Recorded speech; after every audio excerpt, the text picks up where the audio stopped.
If you've seen some of my previous videos, you may know that living in Mexico has transformed my life in many positive ways. But today I'm going to dispel some common misperceptions about the perfection of living in Mexico and let you know that it's not always perfect. Sometimes I feel like I've simply traded old familiar stressors for exotic Mexican new ones. Everything's fine physically, and I'm happy to say that nothing's wrong with my family. Everybody's doing well. It is just I have some worries on my mind, and they all kind of came together at once for a kind of hellish month of anxiety. I have one of those brains that kind of goes in that direction anyway, which is why the last year has been so miraculous in my life, because it's been pretty much free of that kind of anxiety, but recently it's come back to me, so I need to figure out what to do about it exactly. I knew the time was coming that my car, which is registered in Oregon, would need to be renewed, the registration. So that time is now. It just happens to coincide with a bunch of other things that are happening. And since I'm about 2,500 miles away from Oregon and they want a emissions test on my car, it got a little bit complicated. No big deal. These things just take time. I mean, you are... Stop, Vigo. There are provisions for such things, and so I found a loophole for Oregon DMV, in which case, if you're so far away from a smog testing place, you can ask for an exemption, which I did. So hopefully that's taken care of.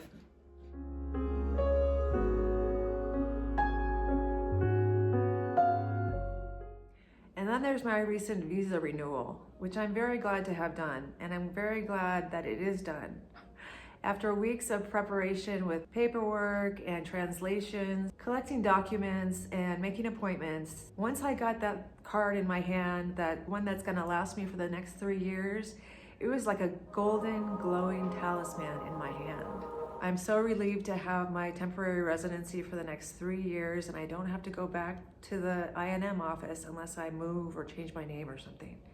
So that's a real relief. So it's just been a month of craziness for me because everything coincided at the same time. Somehow it's satisfying to get these kind of things done and know that it is doable, and that there are friendly, nice people at the I&M office here in Morelia that are willing to help you if you struggle with it.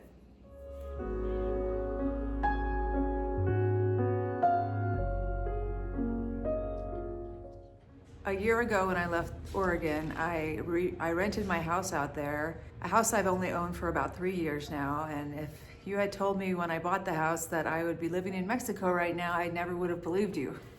If you've seen my other videos, you may know that I was getting extremely unhappy at work, and it culminated with me getting laid off a year ago, January, and that changed everything. So anyway, I didn't plan to rent out that house, but I wanted to keep it, so I did rent it out. And the last year has been really good with a good tenant, but they had to leave. So when they told me that a couple of months ago, I immediately got a feeling of dread.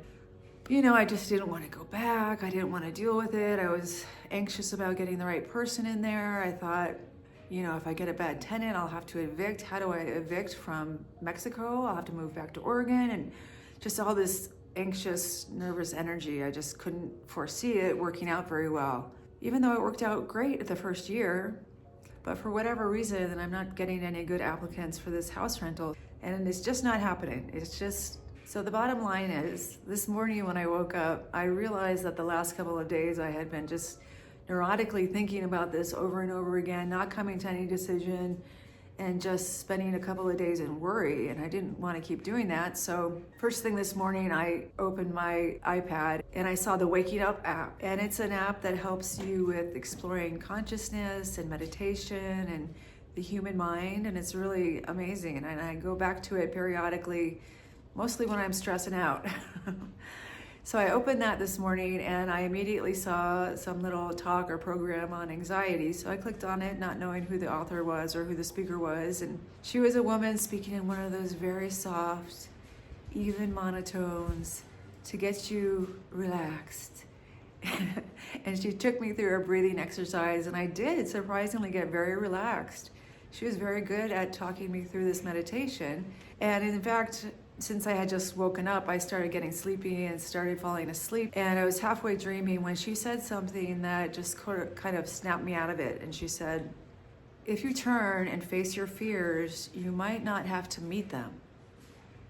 And that just woke me up, and it just really struck me. And I took it to mean that if you face your fears and really invite them in and talk about whatever it is that's bothering you, what's making you so fearful, maybe you won't have to learn the lesson in the real world, and you could figure it out in your mind before, your fear comes to life in the real world. So I immediately got out my pen and paper and started asking my fear what it was trying to tell me and what it wanted, because it's a house and it's a lot of money, but it's not the end of the world and it's not the end of my life. And like I said, my family's safe and happy. So why was this bothering me so much? And the fear spoke back to me and said, it's not what I want, it's what I don't want. I don't want you to be stressed like you were before when you were working all the time. I don't want you to be worried about money all the time. I don't want you to be ruining your life in Mexico by going back and forth to Oregon. It became very clear that I was sort of unconsciously sinking into a very stressed out attitude that I had left behind in Oregon when I quit working. So this gave me a lot of clarity, and I've decided now to sell that house in Oregon and be done with it. Hopefully I won't take a loss on the house, and hopefully it will sell quickly. I have a friend there who is my real estate agent, and I just feel really calm and good about thinking that I'll be free of it. And mental activity, and it's really taken me away from my calm gratitude about living here and a new life in Mexico, and I want to resolve it. Just gonna go for it. Just gonna go for it. It feels right, and I'm gonna be free of it and hopefully not take a loss of money. And that will be that. I don't want to really live in that town again anyway. It's a nice house, but I'm happy with letting it go. And I send up a prayer that some happy buyer will come along who really loves it and will make a nice deal. Because right now I have handymen going to the house there in Oregon and fixing it up, coordinating with a real estate agent that I know there. And the stress is to do with money because I can't afford to have it sit there for months empty. So I'm just hoping and praying that it sells quickly, and then I'll be free of it.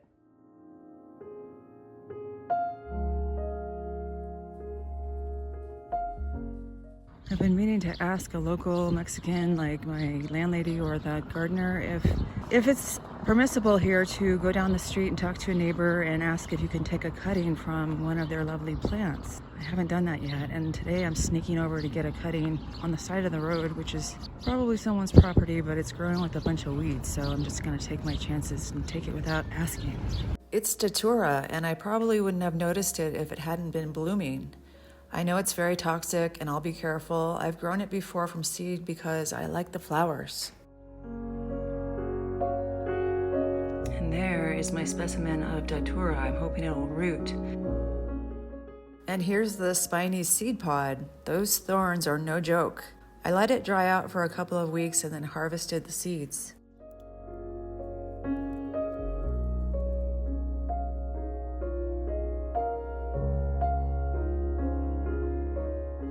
Dog news. There is a sad story I need to tell because it's affected my daily life, and just want to keep you up to date. So if you get triggered by a sad story about animals, then you can skip this part. But the fact is, well, if you've seen my previous videos, you may know about the 2 puppies that were here when I got here. They live out on the street or next door in the neighbors, and they were very young when I first got here and literally starving to death.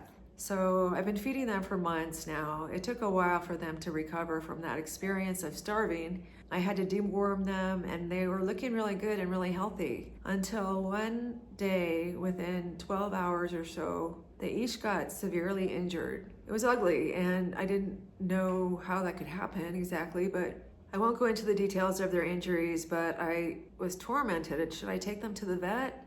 Should I not? They're not my dogs.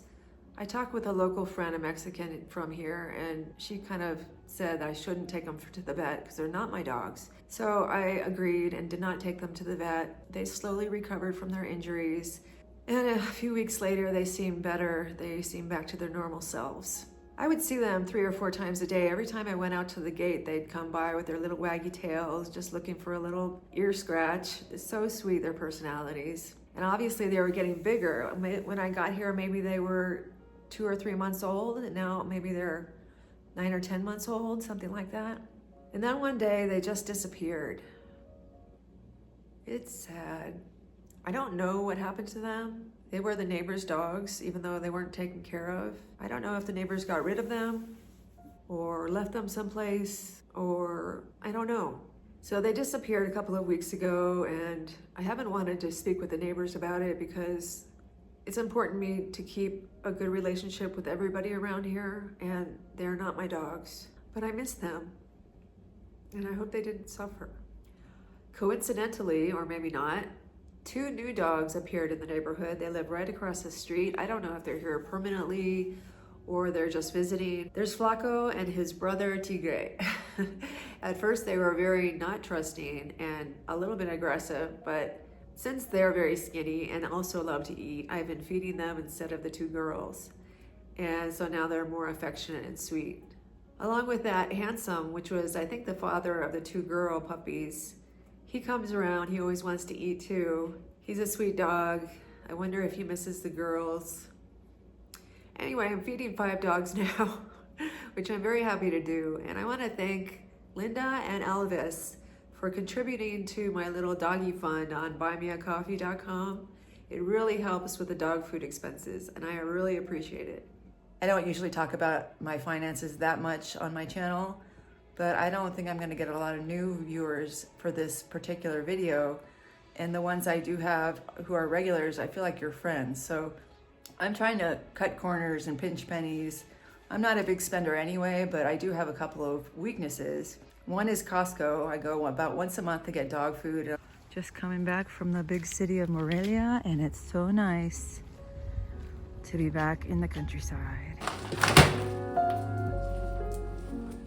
And I always end up buying a new shirt or too much junk food or something, so I could cut down on my Costco bill for sure. And my other thing is I like online subscriptions, and I have too many at the moment. I have a couple for the channel for music. I have a newspaper. I have a podcast that I support, a few other things, Spotify, Netflix, and it's just too much. I need to narrow it down and get rid of a few of those. So I'm trying to watch my pennies and save money, and you know, I'm just so happy to be here, and I never want to go back to my old life. So if I have to live like I'm scraping every dime off the sidewalk, then I will do it because it's worth it to me, and I'm very lucky to be here. And I'm just trying to remember that this place is so beautiful. It is so beautiful. I wake up and I look out of my window every day and I think, how did I get so lucky? So I'm trying to remember that as I go through these trying months.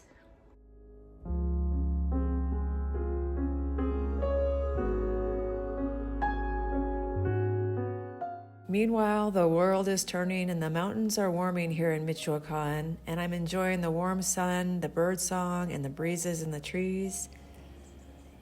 The stillness and presence of the earth and trees and flowers around me are so wonderful, and I'm so grateful to be here. Thank you for joining me in this video. I know it's been a little bit scattered. It took me 3 tries to try to talk about all the things that have been going on in my life. If you've made it to the end, I want to thank you. I really appreciate you. I hope you'll join me next time for a different video.